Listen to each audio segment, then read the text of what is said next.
Hi, I'm Nadia Whiteside, Program Director at Career Transition Center of Chicago, and I'm pleased to introduce the third in our Building Skills series, Networking, an Essential Tool in Work and Life. Our facilitator today will be CTC Career Coach, Christine Bedelow. Christine is a talent acquisition executive with over 17 years of experience in full lifecycle recruitment, onboarding, and leadership of departments. She has a diverse professional career covering an array of specialized areas. After she completed her BS degree in accounting from NIU, she is also a certified public accountant. Christine is driven by challenge and innovation, problem solving, as well as building long-term relationships and positively impacting the world. So without further ado, it's my pleasure to turn the microphone over to Christine Bedelow and Networking, an Essential Tool for Work and Life. Nadia, thank you so much for the kind introduction.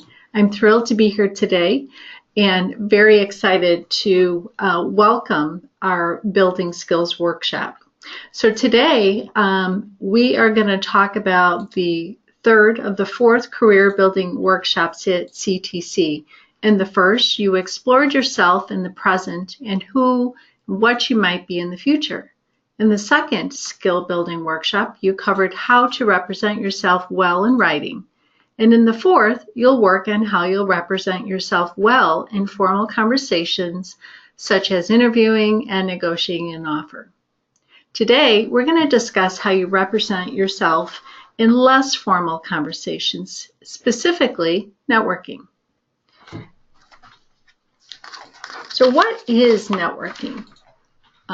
To network is to purposely build connections with people.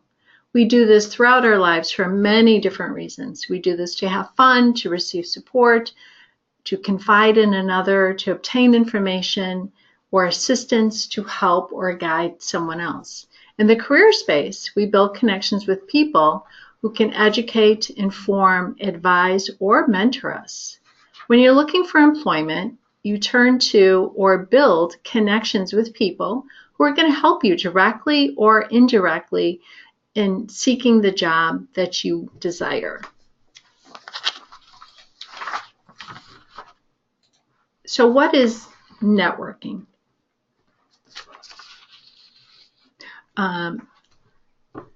Networking is the number one way to find a new opportunity.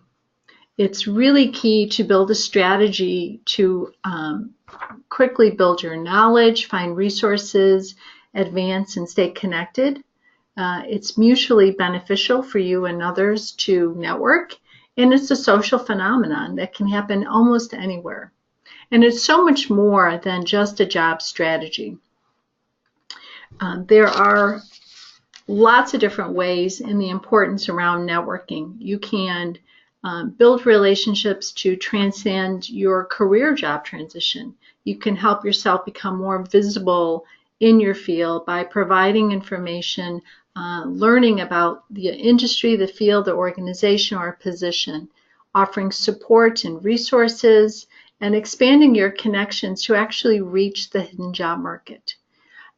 There are statistics today that over 75% of the positions get filled without a posting, which is absolutely critical that you get out there and understand the pros and cons of networking. 90% of our CTC clients land jobs through networking, and I myself in my career have landed 2 of the last 3 positions I had through networking, so I personally can vouch for the importance of this. So why, you may be asking yourself, is networking so uncomfortable? Well, there's lots of good reasons. I think when you're focused on creating a social situation where you perhaps have never been before, you're going to feel uncomfortable. It can feel like you're imposing a favor on someone else. You don't want to necessarily ask for a job, but it may feel like you're asking for a job. And then there's, of course, the fear of rejection. And what I'd like you to think about is, instead of imposing or asking a favor, try to think about networking really as a conversation. It really isn't cold calling. And especially you may feel uncomfortable on what you're going to say, but to build your confidence in networking, I think it's important to shift your perspective. And when you shift your perspective around thinking of it as a way of building relationship, sharing your story, sharing your search strategy, seeking information on the market, seeking feedback or advice, getting referrals to other people, or finding out how you can help someone else. I think the last one is really important. In every situation I go into from a networking perspective, I'm always looking how I can add value to someone else's life. Whether it's providing them information or sharing an article of importance, there's many different ways that you can help someone else. And all of this will help you to get over the overall fear of rejection. So when you're in career transition mode, we network for at least 3 reasons, core reasons: information, advice, and referrals. When setting out to network, it's good to know what your primary focus for the event or meeting will be, as well as get yourself prepared so that the facts of the conversation are going to flow easily for you. And then you can we're going to touch on all 3 of those reasons for you.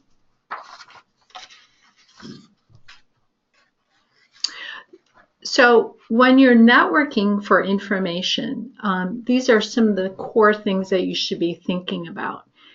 You might be seeking information for industry knowledge. You may seek information for industry changes or personal moves. You can talk about the target company and learn more about that company that you may not see on the internet. And there's a vast array of information on companies in the internet, but you're not always going to hear what's actually going on in that organization. Networking groups, professional associations. I also want you to consider that once you've checked out some other websites like Facebook, Twitter, news releases, analyst data, that's going to provide you a baseline knowledge of the information, and the networking conversation then can become valuable for different reasons. Your goal in these conversations is to hear the personal stories and the perspectives of the person who can share them. Those conversations can add context, color, and depth to what you'll learn from these other resources that you'll find online. Okay, so while you're out there, how are you going to network for advice? Well, this is a very broad area, but I think really critical to your job search. When you're seeking advice, it's really important to learn about what other people know, and networking for advice includes finding out what other people think.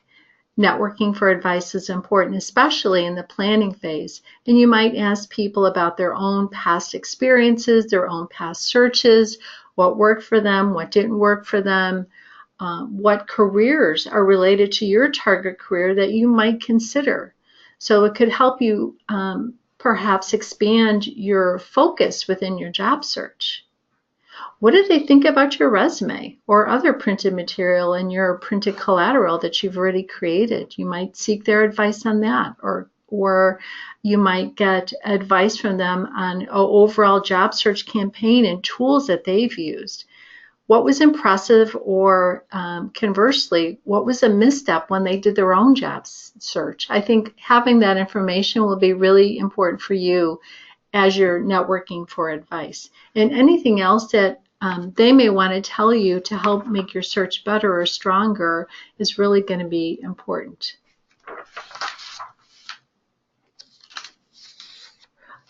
So the other area we're going to talk about is networking for personal referrals. We've talked about networking and finding out what people know and what they think, but the third major reason to network is to find out who people know that you should know. No matter what stage of your transition or search or career that you're in, it's always good to practice asking people who among their contacts might be able and willing to help you, and whether this information or advice will help you to get that inside track. This is a predominant type of networking that you'll do in the information phase. And so whether it's identifying executives from your profession, recruiters, movers, shakers, all of those are really important for personal referrals. All right, now it's time to tell your story. So when you're networking, you have to create a plan for yourself. And the first part of the plan has to do with what you want to say to people about yourself. Talking with people is easier when you can articulate exactly what you have to offer, your passions, your interests, your skills, and maybe even what your fears are around your job search, because someone may have information to share with you that can alleviate some of those fears. Okay, so now what? What do? I would say it's really important that you focus on the results of what you really want to obtain from your overall job search. So what is your brand that you want to speak about? The rest of us really want to talk about having a complete statement of what you've done, what you'd like to do, what type of organization you'd like to work on. So take a moment right now and just think about, what is your brand? How are you presenting yourself in terms of networking with people you know? So just take 10 seconds to think about that.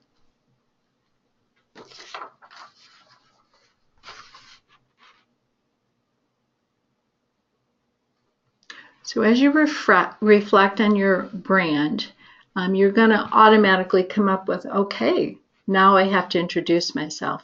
So you have to create an introduction that's going to reach out to a wider network with a very valuable, sometimes overlooked aspect. It's really important to be concise and clear in how you introduce yourself. I like to think of it as the 30-second elevator speech. You really want to come into play well prepared, well practiced with introducing yourself, because that's going to make the introduction much more seamless and comfortable for you in the end. So once you've figured out exactly what you want to say about yourself, the second part of networking is to identify exactly who you might want to talk with.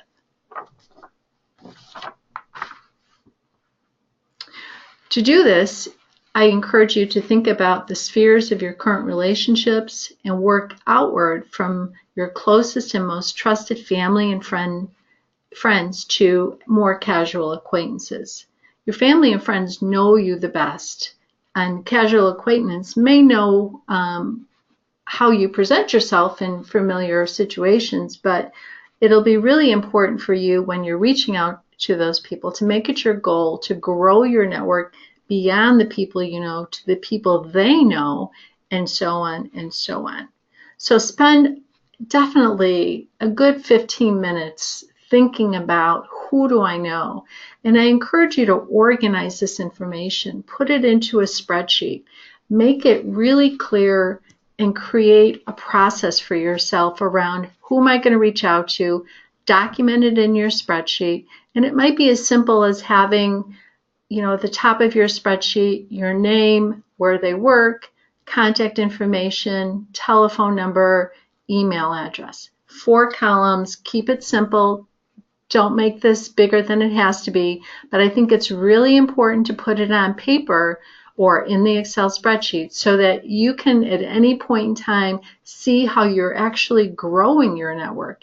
And the fact that you're spending time to review this is going to help you to see how you're actually taking action in your job search. It's going to give you more confidence, and it's going to make you believe that this is actually going to happen for you. Okay, so there's another networking approach, which is networking from the outside in. Ultimately, the goal of networking from the inside out is to find people who can lead you from the outside of the companies to where you want to work, to the people inside, or the decision makers. You never know who in your widening network will provide invaluable information to you because they're knowledgeable and are well connected. And again, spend time thinking about this. It's really important to cast a very broad net for yourself so that you can then start to zero in and get closer and closer to who you know and who those actual decision makers are. And the good news is you have the internet, and the internet is a super valuable tool to help you work from the outside in. You can virtually find out every single employee that's on LinkedIn that works for a particular company. Okay, so as you're growing your list of contacts and you're maintaining them in your Excel spreadsheet, I want you to think about what you want to accomplish by reaching out to them. It may be information, advice, referrals, specifically and more precisely why you want to get in touch with them. It's really important to get clear on this before you actually take action. You want to give some context to your outreach. Think about the companies you'd like to know more about, and within that list, which ones are the ones you would most like to work for. And be clear about your reasons why you want to work there. I think it's really important to zero in on not only the who, what, why, and when, but get into your values around why you want to work for a company so that you're really clear as you create this contact list. Prioritize the list so you spend the greatest amount of time and efforts on your top picks. If you've identified 100 companies but you haven't prioritized them or ranked them, then you could just be shooting arrows in the dark. So really prioritize based on the reasons why you want to work there, how they align with your values, how the culture aligns with you, and then rank them A, B, and C. Literally add another column, and then you can color code it if you want so that you're focusing on your A's versus more time than you are your B's versus your C's. So now that you've armed yourself to the what do you do and your list of contacts, purpose, and top pick companies, you are ready to put yourself out there. And this includes a wide array of attending different networking events, professional society meetings, and it can even be as wide as if you would attend various churches or if you attend other meetings that you normally wouldn't think of as work related. But I want to encourage you to think of every opportunity, whether you're at an event for your child's sporting events like baseball or football, anybody you sit next to, that's an opportunity to put yourself out there. So be ready at any point in time to engage in a conversation about who they are, what they do, what they love about their job. And it could be as simple as that. But that information will be critical because I want you to think about every opportunity. You could even be standing in a grocery store line talking to somebody and casually ask them, what they do and who they work for. You'd be surprised at where those most interesting places show up in your life that can actually lead you to exactly where you want to be. And it's always been my point of view that the wider your net is and the more action steps you take towards this, you're going to start to see those results. And you'll be very surprised, I guarantee, when those results start pouring in, how and where they came from.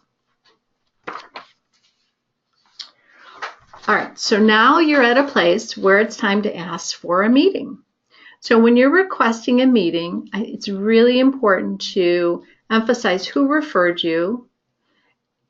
And the real leverage point is to actually obtain the meeting. So you have to come in prepared with who you know, how you're going to actually ask for the meeting directly. You want to keep it short. It should be a 20-minute meeting. Know your agenda. Know what you want to accomplish. I would say be prepared with some of the 5 to 10 top questions that you have for that company, because once you've prepared that list of questions, you can use some of those questions in your ask for the meeting. For instance, if you want to ask about the culture of the organization, or if you read an interesting article in Cranes about the company and you'd like to know more about that. All of those can come under the category of information. They can come in the category of advice or referral. but it's really important that you have a clear agenda and what your purpose is when you're trying to set up that meeting.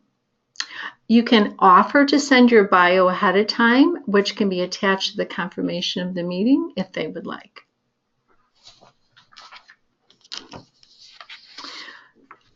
You can ask for the meeting with a simple voicemail request. Here's a script for you to keep in mind as you're making this voicemail request. Hi, my name is Christine. And then you would say, this is Christine, and I am reaching out to you based on the suggestion of Nadia, who thought that we might have a good connection. I can be reached at, and then you would provide your phone number, and have a great day. Just keep it short, no selling, no purpose, just identify who referred you in and your phone number. And I would also keep in mind that people get very busy. They have a lot of voicemails. So you may have to reach out 2 or 3 times over the course of 2 weeks. My rule is 3rd time, if I don't get a response, then you kind of stop, because you don't want to become a nuisance to that person. But you also want to be respectful that, okay, well, maybe they missed my first voicemail. I'll give it another shot. Once you actually have a confirmation of a meeting, it's now time to prepare for the meeting. So you want to have, again, detailed out for yourself who you're talking to, their contact information, who referred you in. You want to keep a log of this information. Again, this could be on the spreadsheet that I suggested you start keeping for your list of companies that you want to go after. You can add contact information to that list once you're able to connect in. If you haven't researched the person's background already, you should do so as part of the prep. LinkedIn is a perfect opportunity to identify where the person has been and what they've done in the past, and how they might connect you to where you want to be. Keep in mind that your stated purpose for the meeting and what questions are, those 10 questions I asked you to draft, those would be really important. Consider consulting Careeralism. It's careeralism.com, or other resources if you need interview questions. If you're stuck, that's a great source. Think about what you might be able to do for them. A connection you can offer or information you can share. Again, just thinking about and preparing for the meeting, putting yourself in their shoes for a moment, wondering, I wonder what their struggles are. I wonder how they might need some help that I might be able to provide them. And then finally, think about what it is that you would like from this person beyond the conversation. I like to think of this as the ask. What is the ask that you ultimately want? And that ask can be a little bit fearsome in itself, because now you're asking them for something. First word of advice, never ask for a job. That's always a bad ask, because you don't want to put that person on the spot and feel like they have to deliver on getting you a job. That is not their responsibility. But the ask can be, could you connect me to someone else in the department where you would like to work? That's a perfectly acceptable ask. You might ask them if they could critique your resume for 5 minutes while you're there. That's a perfectly acceptable ask.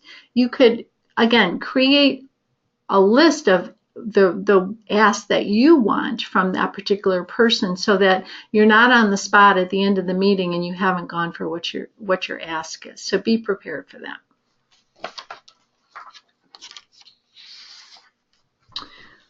So even though it is not a job interview, I think it would be important to ask as if it is, because you are creating an impression about yourself that that person will use to describe you to other contacts, and they'll remember you if you should apply for a job with him or her.